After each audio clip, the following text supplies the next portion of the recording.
semaine, notre mission était de trouver la neige pour notre premier tournage hivernal. C'est beau le Maroc, on est content de l'avoir fait 4 fois. Maintenant, c'est au Québec qu'on se retrouve.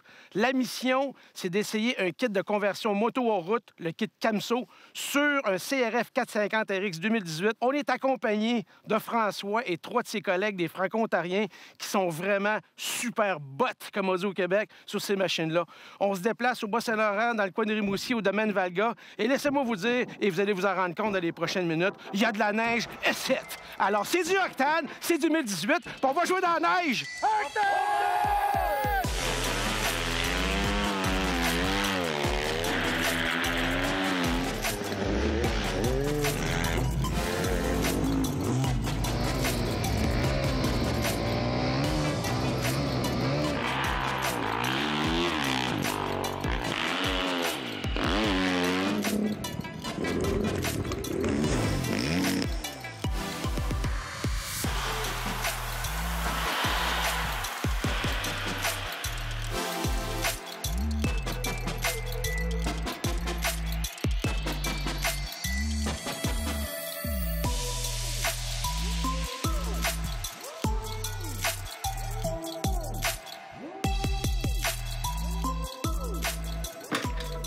Oui, t'avais tout essayé, les produits chez BRP, toutes les marques confondues, puis je regardais les émissions depuis plusieurs temps, puis je me disais, qu'est-ce qu'on pourrait faire de différent, qui serait hot un peu à la Martin Auric, puis on a trouvé une bonne idée, CRF 450 RX, un motocross, puis on va rendre utile à l'agréable, on va y mettre un kit de chenilles autour de ça, de Camso, un kit DTS, 2018 aussi, fait que comme je t'ai dit, va-t'en au gym, tu vas en avoir besoin pour aider ça.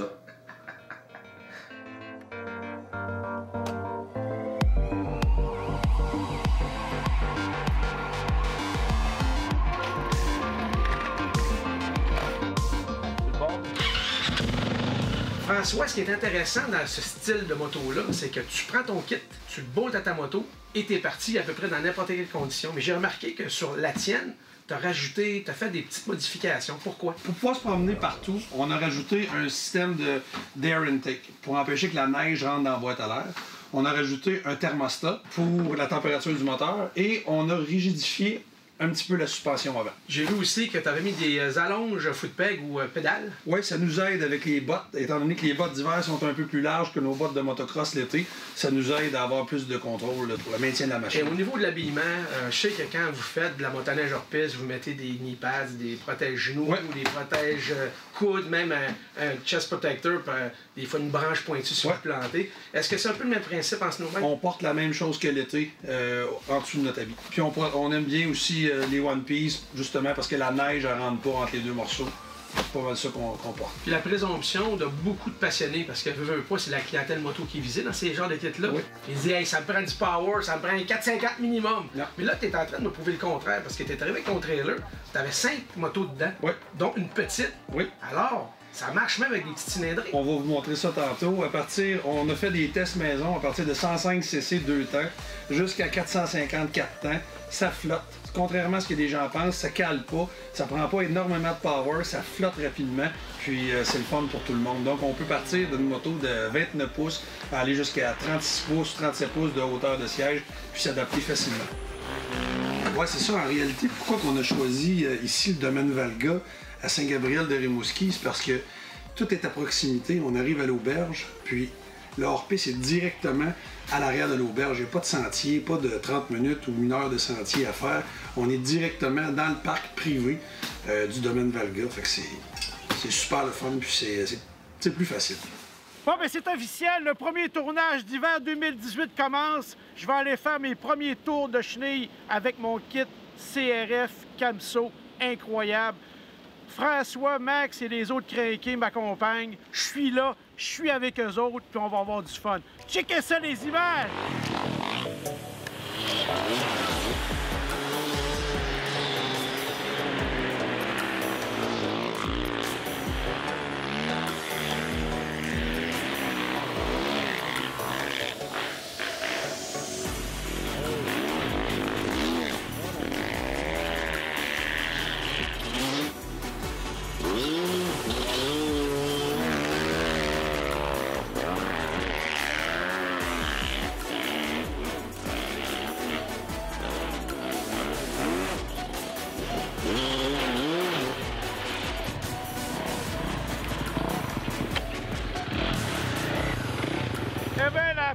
avant-midi est effectué.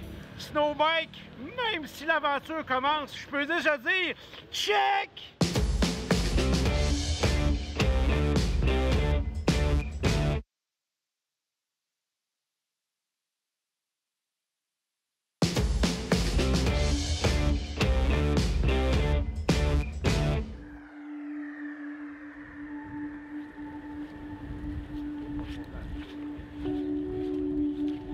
Max et Eric, père-fils, c'est une entreprise familiale.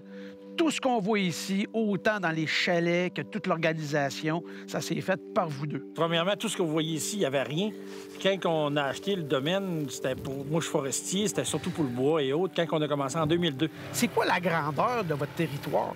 Bien, c'est ça. Au début, on avait 92 hectares. Ici, ça appartenait à une congrégation religieuse. Fait que là, il y avait 92 hectares. On a racheté un autre territoire il n'y a pas longtemps. Fait que là, on est rendu à 120 hectares de terrain privé. Dans ce que vous avez vu un peu, en gros, vous êtes promené aujourd'hui. J'ai entendu dire que la progéniture Max était capable de construire un chalet de 0 à terminer en 5 mois. 5 mois.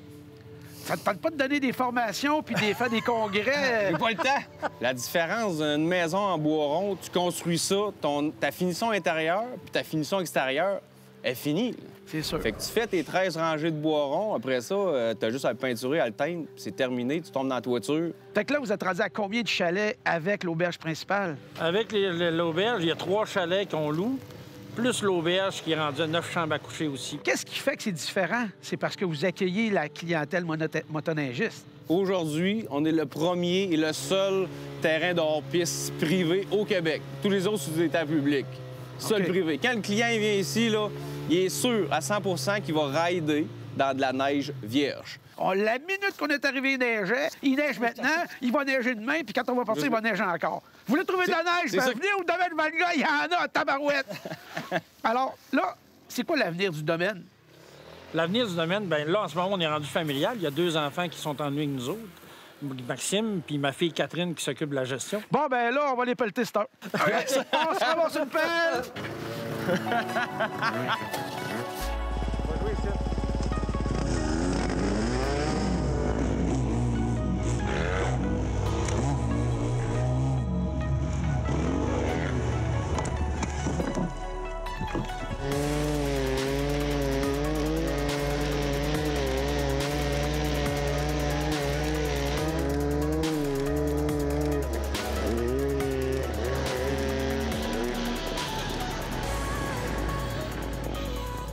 François, on est rendu.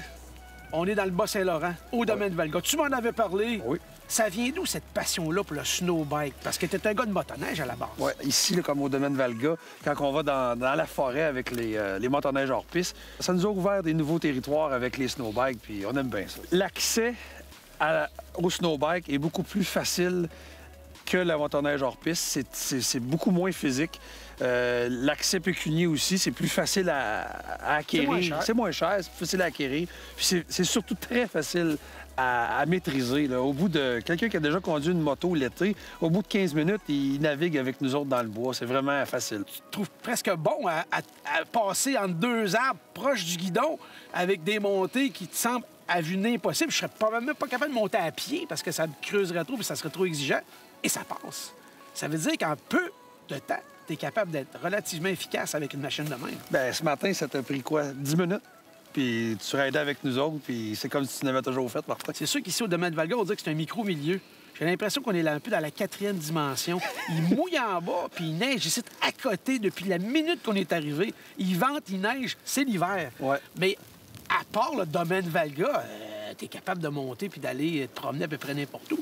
Ça prend moins de neige pour avoir du plaisir qu'avec une motoneige hors piste puissante. Ça, c'est vrai. Ouais. Fait qu'on on fait encore de la motoneige hors piste, on a bien du fun avec ça, mais aussitôt qu'il y a 2-3 pouces de poudreuse en snowbike, t'as le feeling de liberté. Là. Les gens qui ont quitté la motoneige hors piste parce que c'était trop physique, trop demandant, on leur fait essayer ça, puis ils se convertissent assez rapidement. C'est beaucoup plus family-friendly, le snowbike, et on voit des dames et des gens qui avaient quitté la motoneige hors piste pour revenir à ça, puis ils veulent jouer dehors, puis c'est une belle machine pour eux autres. François, tes 3 chums qui sont ici, Ouais. tu vois qu'ils ont beaucoup de métiers. Ils ont combien d'heures de métier sur Bon, en motoneige, évidemment, des années, mais sur les snowbikes.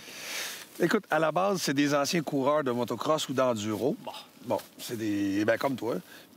Puis, le snowbike, ben, ça fait leur 2e année seulement. Bien, on est une gang de passionnés. Hors-piste Québec, c'est pour s'amuser. C'est une gang de chums. On a parti ça pour le fun. Puis, on voyage, on court après la neige. Puis, on essaie des motoneiges, on essaie des snowbikes avec l'industrie pour essayer que ça se développe le plus rapidement possible. Puis, on a du fun. Je pense qu'il y a un bel avenir. Merci, François. Ça fait plaisir. On met nos casques, puis on va s'éclater. Go, on y va.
On prend une petite pause dans notre horaire chargé parce qu'à Valga, il y en a de la neige. Puis pour pas faire un arbre, ça prend tout que des pilotes. Mais justement, parlant de pilotes, on a 3-12 des Franco-Ontariens qui se sont déplacés de la ligne de l'Ontario pour venir ici, dans le Bas-Saint-Laurent. Ça fait longtemps que tu en fais du snowbike parce que c'est une discipline qui est relativement récente.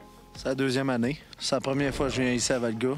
Puis je trouve 100% une belle place pour rouler en snowbike, surtout. Puis c'est sûr qu'on va revenir. Ce qui est exceptionnel, c'est qu'ils te garantissent des conditions vierges, ce qui est peut-être unique dans le monde entier. C'est sûr. Il y a des beaux boisés pour ça, puis ouvert, puis c'est une très belle place pour du snowbike. Puis toi, Alex, on t'a vu faire quelques cascades dans le bois.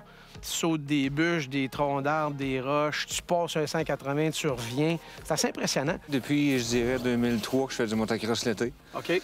Puis cette année, c'est la première hiver que je fais du snowbike, puis c'est trippant bien raide.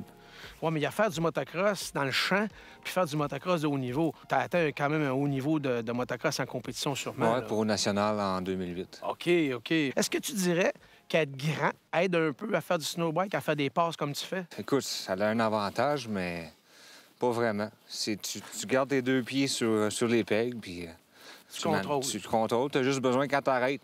C'est sûr, quand tu es grand, ça l'aide. Tu n'as pas besoin de chercher le fond de la neige. Toi, ton expérience dans le snowbike, ça fait longtemps?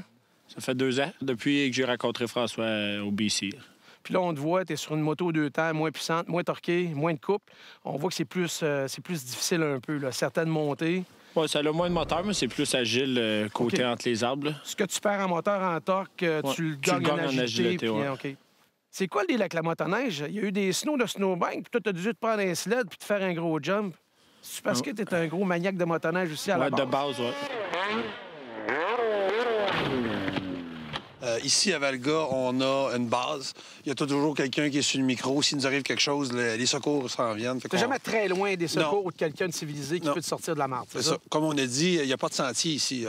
L'auberge est juste là. On part, on est directement dans le parc à neige. Fait qu'on est toujours à côté. C'est un beau parc de jeux, mais à dimension humaine. Oui. pas comme quand t'es dans l'ouest, dans les montagnes, à l'infini, où est-ce qu'il y a des dangers d'avalanche et tout. Bien, le style de riding se ressemble aussi dans le free riding. Ici, on peut retrouver ce niveau-là de difficulté, là.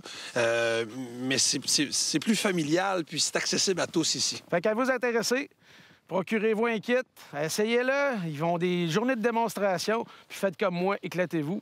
Ça va regarder les images, c'est pas terminé, on retourne dans le bois, c'est du octane et ça continue!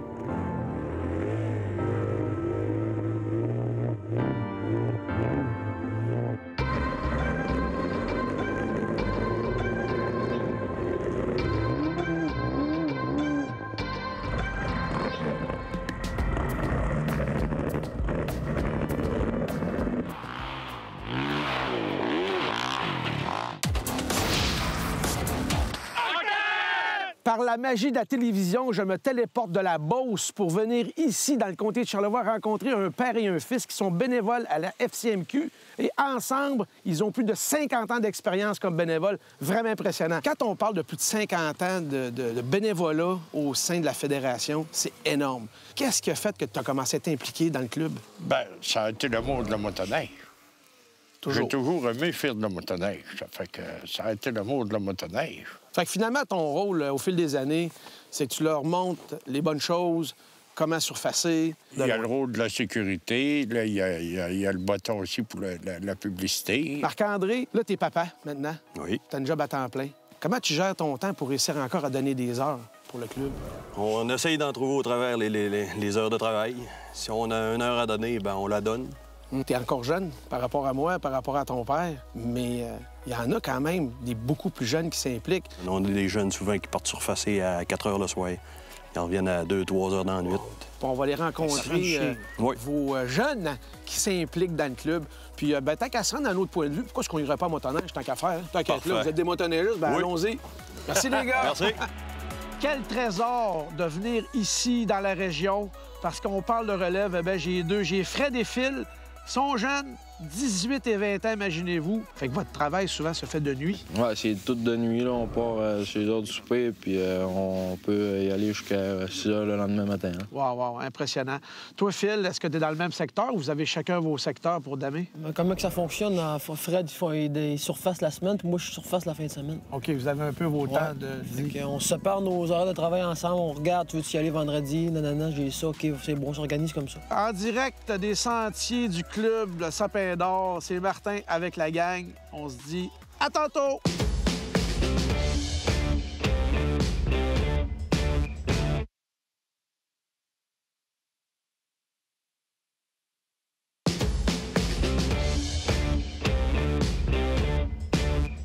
Je vous l'ai dit, on est arrivé au domaine de Valga, il neige. Il neige encore, puis quand on va partir, il va encore neiger. C'est la folie, c'est un micro-milieu. C'est comme s'ils avaient pris un ancre à bateau puis ils avaient attaché le nuage. Hier soir, j'étais dans ma chambre en train de me relaxer, prêt à faire un beau dodo, puis j'entends une commotion dans le parking.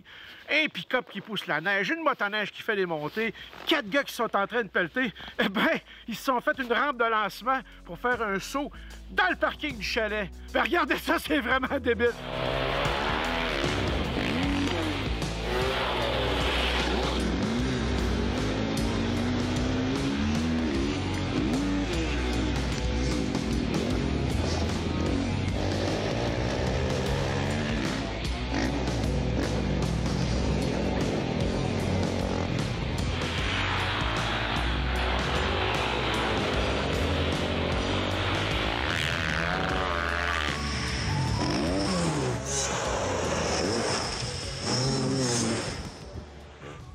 Pour mon aventure snowbike de cette semaine, il fallait que je choisisse la moto parfaite. Eh bien, le CRF RX 2018 est parfait pour l'aventure. Amplement de power, je dirais même que durant notre tournage, c'était moi qui étais le plus puissant. C'est un monocylindre 4 temps à injection, 5 vitesses manuelles, évidemment. Le kit Camso complet pèse 155 livres. Mais quand on le met sur une moto, on enlève la roue avant, le système de frein avant, on enlève tous les brossillants, les swing arms, comme on dit dans le jargon, et le choc arrière. Ce qui fait que, dépendamment de la marque, on enlève à peu près entre 50 et 70 livres. Le kit qui vient, c'est un bolt-on. T'as pas à travailler, t'enlèves les accessoires que t'as pas besoin sur ta moto. Le kit arrive, tu le fites, ça prend à peu près 2 heures pour quelqu'un qui l'a déjà monté. La chenille arrière a 129 pouces de long, 12,5 pouces de large et des crampons de 2,5 pouces. La surface est excellente et ça donne une belle flottabilité sur la neige. Le patin avant mesure 43 pouces de long et par 12 pouces de large. Il y a 2 lames et 2 lisses en dessous, ce qui donne un super contrôle quand on veut faire du beau carving ou des virages très agressifs. Il y a 3 modes sur la moto. Il y a le mode régulier, doux ou agressif. Où est-ce que tu as la pleine puissance? On laisse toujours ça sur le mode agressif. On va avoir de la puissance dans la neige. Ce qui est vraiment intéressant, c'est le petit bouton magique, le starter électrique. Me voyez-vous dans le bois calé dans 3 pieds de neige, bien, t'es obligé de craquer un 450, 4 temps. C'est impossible! Starter électrique, démarreur électrique, parfait, la parfaite combinaison. Sur le kit Camso, il y a quelque chose qui vient pas d'origine, c'est le petit rack avec un bidon d'essence et une ciotte. C'est Lineless qui fait ça, une compagnie du Québec qui se spécialise dans tous les accessoires de snowbike. C'est tout nouveau. Ils ont commencé à faire pas mal de petits trucs intéressants, justement adaptés pour les motos qui sont équipées d'un kit de conversion Camso ou autre. Un des points faibles sur un kit de conversion, c'est que si tu n'as pas de roue pour faire rouler le bike, c'est impossible à bouger sur du ciment, de l'asphalte, dans une remorque ou dans ton garage. Alors Lineless ont fait un petit chariot bien sympathique. On est capable de relever la machine, on peut la tourner à 360, ça se tire bien, ça se rentre bien. C'est une belle manière de manipuler le véhicule. Savez-vous-en? Ça marche!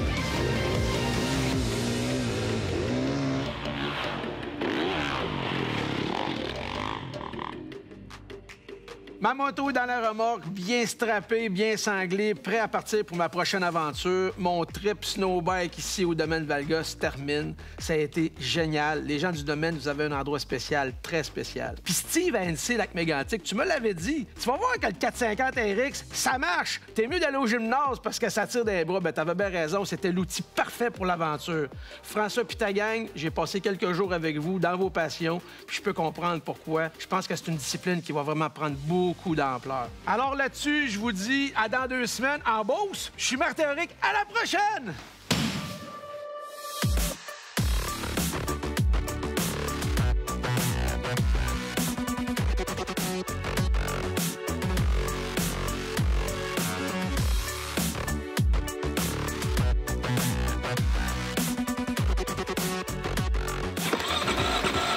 Pompo. Shit de merde!